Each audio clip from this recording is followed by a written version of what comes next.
Hello everyone and welcome back to Dragalia Foundry, a fan channel where everything Dragalia Lost can be found. In today's video, I'm going to be playing through some of the Sands of Revelation Defensive Battles event.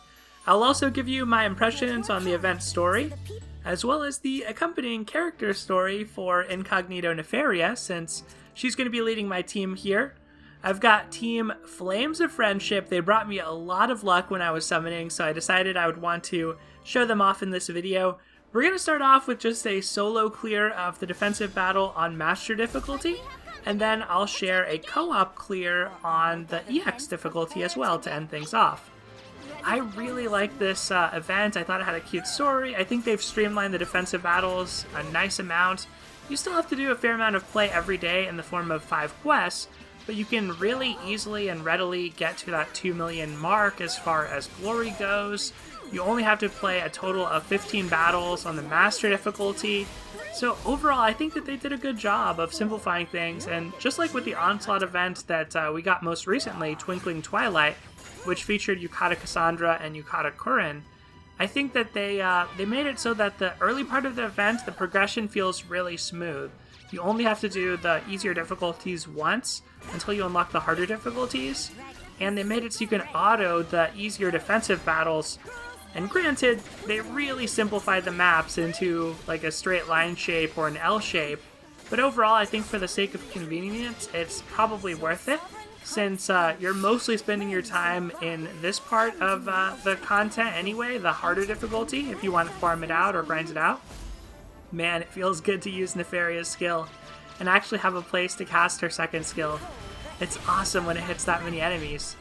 I've had a lot of fun playing as her in this, and I've found it to be surprisingly difficult on Master and EX. I think the thing that players tend to underestimate on this is, if you remember, this is basically a reskin of the Fire Emblem Part 2 event, Fire Emblem Kindred Ties, earlier this year.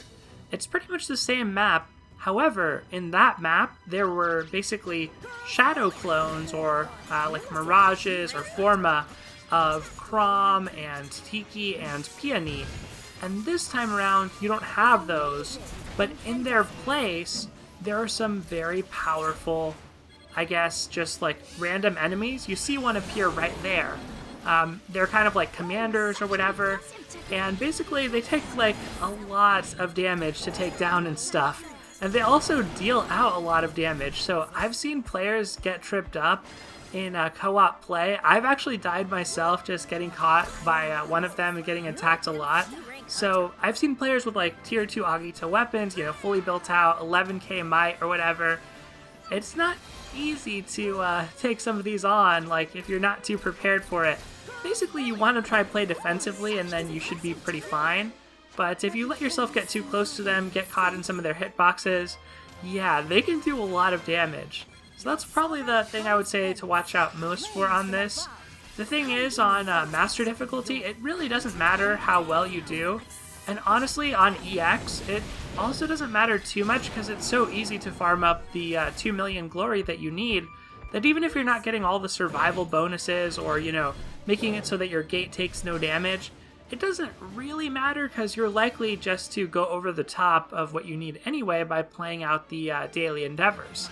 So I guess that's enough about the gameplay side of the event. It's pretty much what I expected. I did think we were going to see the same map get rerun.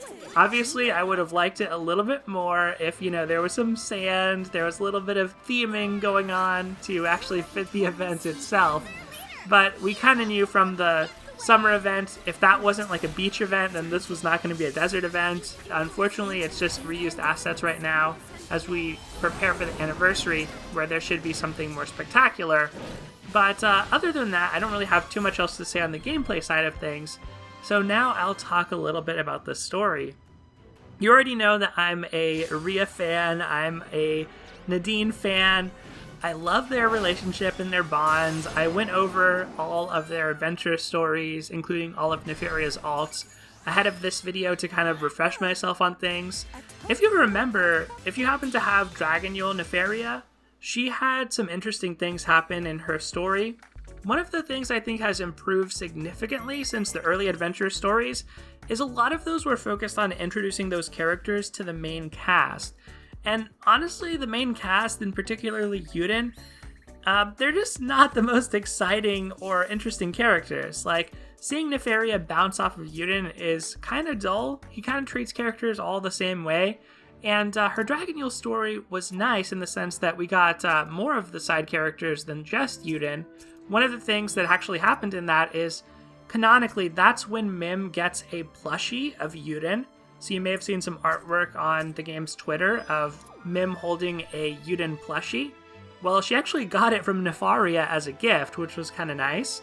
Another thing that happens there, though, is Nefaria reminisces about the gift she wants for Dragalia and thinks back to her feeling of not wanting to be alone as the ruler of her kingdom and wanting someone to spend her days with. And it's in that context that we then get introduced to Nadine in her incognito story and in this event story. So basically, Nefaria is a woman out of time. She has been brought back from death. Her kingdom has long since fallen. And Nadine, in her story, kind of meets up with her, says that she's one of the Dune folk, one of the descendants of the Sand Reach, basically Nefaria's domain or kingdom. And yeah, she's been looking for her. But they form a tight bond. Nadine kind of forces herself to become friends with Nefaria, to her dismay to a certain extent. But it's also really adorable and really cute, and I don't know how you want to read it. There are people who ship them, there are people who are more along the lines of, BFFs, but I think either way, whatever you see in it is sort of up to you. But I think you can kind of get whatever you want out of it and enjoy it in that way. I would liken it to the relationship between, like, Corinne and Heinwald, where, yeah, if you read between the lines, maybe there's a little bit of homoerotic subtext, or maybe that's mostly the fandom, speaking its mind on things. But nevertheless, I think either way I read it, I just really find it wholesome, and I feel it's very refreshing. Incognito Nefaria's story and Nadine's story both don't involve Yuden at all, which is so nice compared to some of those earlier stories. And same with the story of the event itself, and honestly, this is one of the things I've been liking more about these defensive battle and onslaught events. They give breathing room to some of the other characters without trying to shoehorn in the main cast. That is a pretty big win for me. As much as some of the main cast, like Luca, Bronzel, are great, Ellie and Cleo have their merits, I'm kind of tired of seeing Yuden.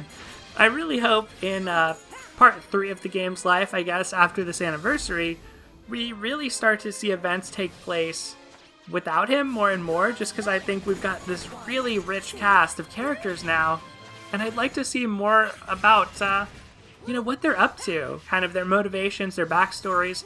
There are still a lot of characters in the game whose backstories we don't know anything about. I think that this probably puts a pretty good bow on the Nadine and Nefaria relationship and story. I would like to see Nadine get an alt eventually. I was kind of low-key hoping she would get an alt for this. She didn't end up getting one, but she is still a fairly recent character, so I think she has some potential, some chance down the road. Oh, just hang on. Watch this. This is going to be awesome. It's so cool to get to use this and actually have it do something meaningful.